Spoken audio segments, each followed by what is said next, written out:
Mission Impossible 6, the sixth film, is my sixth most anticipated film of 2018. Mission Impossible has always been an up and down franchise for me. I did not care for the first two films that much. Yes, I know that one scene is iconic.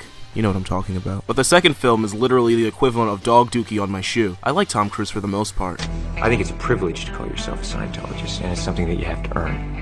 And I can't wait to see if Henry Cavill having a CGI-ass face in Justice League was worth it. Wake up! Wake up, wake up, wake up! Up you wake, up you wake, up you wake, up you wake! Mission Impossible Fallout is the fourth film from director and writer Christopher McQuarrie. His writing credits include The Usual Suspects, Valkyrie, The Tourist, Edge of Tomorrow, and The Mummy. Not That Mummy, or That Mummy, or even That Mummy. No, This Mummy.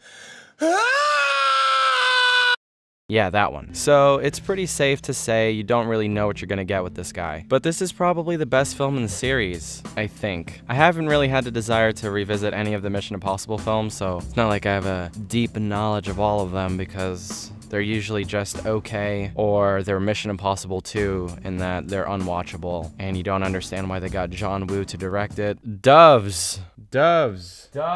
I mean, it feels the most consistent. It's not consistently bad or consistently great. It's consistently entertaining, for the most part. Not all the time. Whatever. Mission Impossible, the sixth film, Fallout number 6, is pretty good. I had a good time with it, and I thought it was a solid follow-up to the previous film in the franchise. The action is cool to look at, and the characters are fun and exciting. But that's about it. What this film lacks compared to the other films in the franchise is substance. This film feels like it's all style. We are not presented with any new ideas or super thought-provoking commentary on the world as a whole. We are just given a fun, generic, summer popcorn munch action film. And considering what we got, that's just a-okay. This film seems to depend heavily on the other films in the franchise. Ideas taken from this film have been seen directly in the previous films. I feel like this has happened a lot this summer in different sequels, but as someone who is a part of the general audience, it's super annoying to pay to see the same thing over and over and over and over and over again. We are presented with literally the same villain from the previous film having a sidekick of some kind, attempting to form a small group of mercenaries to nuke all the world. And Ethan Hunt's wife,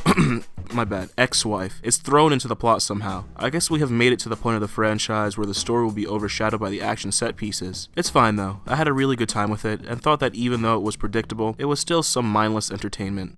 The one thing that makes the Mission Impossible movies entertaining is that usually whenever the team is trying to do something, almost everything goes wrong, but ultimately they get the job done, because obviously. Which is why this sequence from Mission Impossible is so memorable and so intense. Another reason is that Brian De Palma was directing this, and this is one of the few films he decided he wanted to be an interesting filmmaker.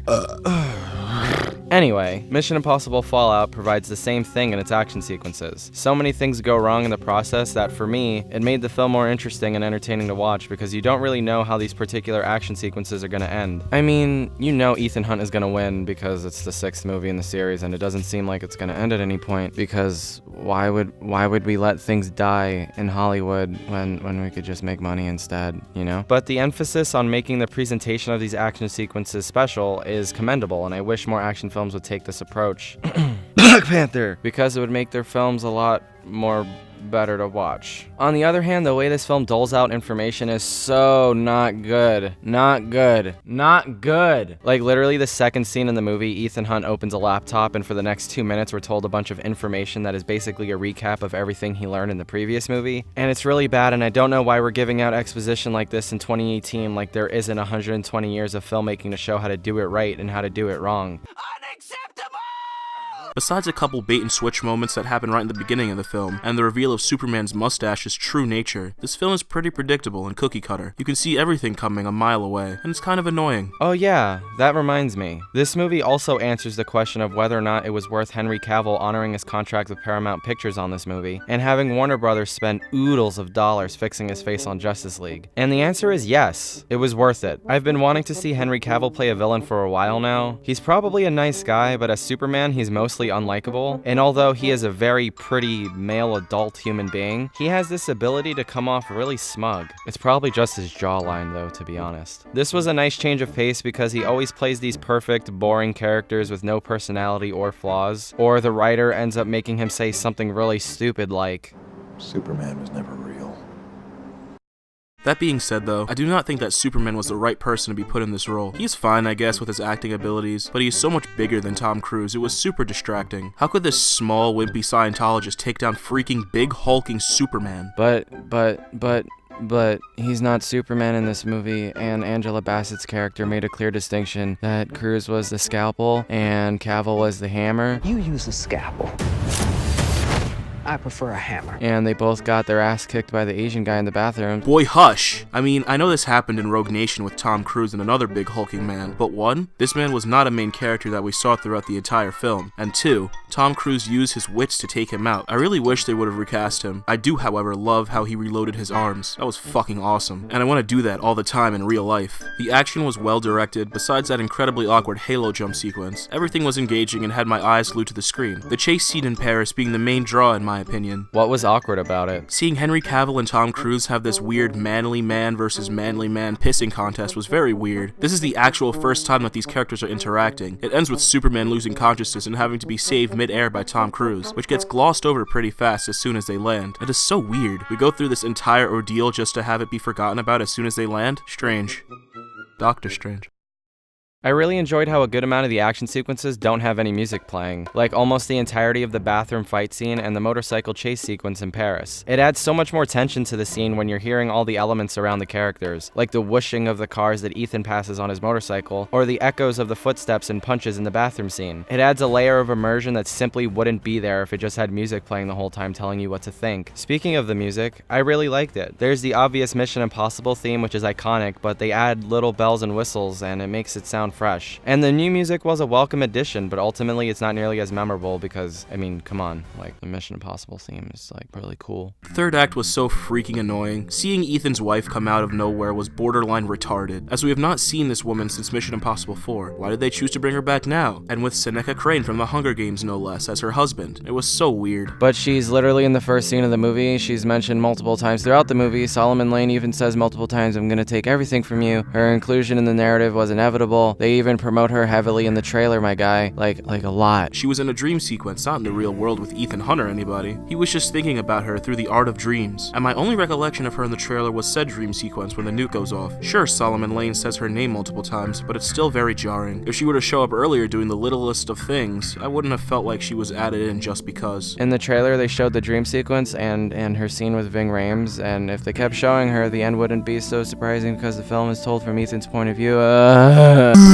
Well, I still hate the ending. It is so predictable. If they were to have the nuke go off at the end and kill all of Ethan's friends, that would have been unexpected and would have given the movie some balls. Instead, they do the safe ending. It's so annoying. Why don't big budget genre writers and directors have the balls to do crazy shit anymore? Shout out to Rian Johnson for having the balls to do crazy shit. Look up a little film called Heaven's Gate and you'll know exactly why. But there is a ballsy element to this film, which is that it's a $180 million film that's 2.5 hours long with a script that's only 33 pages. They basically improved a lot of it. Improving stuff means it's good. At least that's what the internet taught me. As I was saying earlier, the action parts are the only memorable parts of this movie that are worth watching. It's not a movie like Kill Bill where all the characters are interesting and every scene is enthralling and is presented in such a fresh and exciting way. It's like this. Scene where Tom Cruise tries to kill himself for our viewing pleasure. Scene where the characters review what Tom Cruise did. Scene where Tom Cruise tries to kill himself for our viewing pleasure. Tom Cruise running for a very long time. And then there's another scene where the characters review what he just did. And this keeps going and going until the movie is over. And although that's not something that I would prefer, it's admirable. Not that, but you know, the fact that Tom Cruise is trying to kill himself for our viewing pleasure. The lengths that Tom Cruise is willing to go to make the movie-going experience authentic is something worth celebrating, but also it's something to be worried about. Are you okay, Tom? You got somewhere you need to go, Tom? Are you okay? Do you need some help?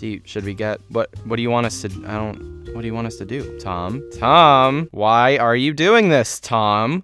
I'm gonna have it back and then I'm gonna take my leg out and I'm gonna kick up like that. When my foot touches the skid, I'll drop back like this and I'll be like, oh, try to look at the camera as I'm going down. I promise you will know it's you. No, and you look like you're just gonna pitch right off. Yeah. And when you did the turnaround, I thought you were gonna I thought you were gonna eat it.